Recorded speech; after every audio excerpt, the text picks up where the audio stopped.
ماشاءاللہ بہت یہ محمد حماد صدموں جو بہت ہی اچھے انداز میں تقریر پیش کر رہے تھے.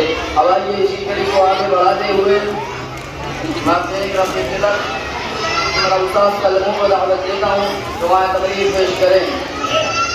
اے وطن جب کہ سرے دشت کوئی پھول کھلا، اے وطن جب کہ سرے دشت کوئی پھول کھلا، دل کر کے شہیدوں کی شانی رویا. محمد استاد بسم اللہ الرحمن الرحیم نحمده ونصلی علی رسوله الکریم اما بعد لہو وطن کے شہیدوں کا رب لایا ہے، لہو وطن کے شہیدوں کا رب لایا ہے. گزر رہا ہے زمانے میں نیا تاریخ پروگرام میں موجود تمام حاضرین مجلس السلام علیکم ورحمۃ اللہ وبرکاتہ. آج 15 اگست ہے. آج ہی کے دن ہمارا پیارا ملک ہندوستان انگریزوں کے غلامی سے آزاد ہوا.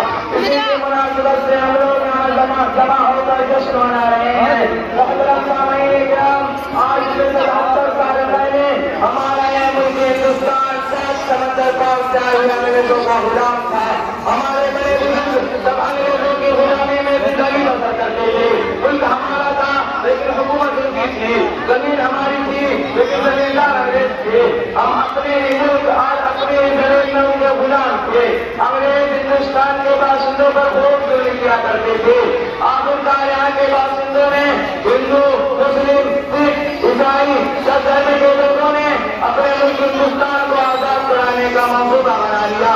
قرآن سے بننے کے انگریزوں کے کئی بڑی بڑی لڑائیاں لڑی، کبھی شاملی کے میدان میں تو کبھی الہ آباد میں اور کبھی امرتسر میں. غلام 15 اگست 1947 کو اپنے ملک ہندوستان کو انگریزوں کے صندوق سے آزاد کر دیا. اسی سے کے ساتھ میں کرتا ہوں جب وقت پڑا تھا گلشن کو مجھ سے ہی نہ ان کا دان لیا. جب وقت پڑا تھا گلشن کو مجھ سے ہی نہ ان کا دان لیا.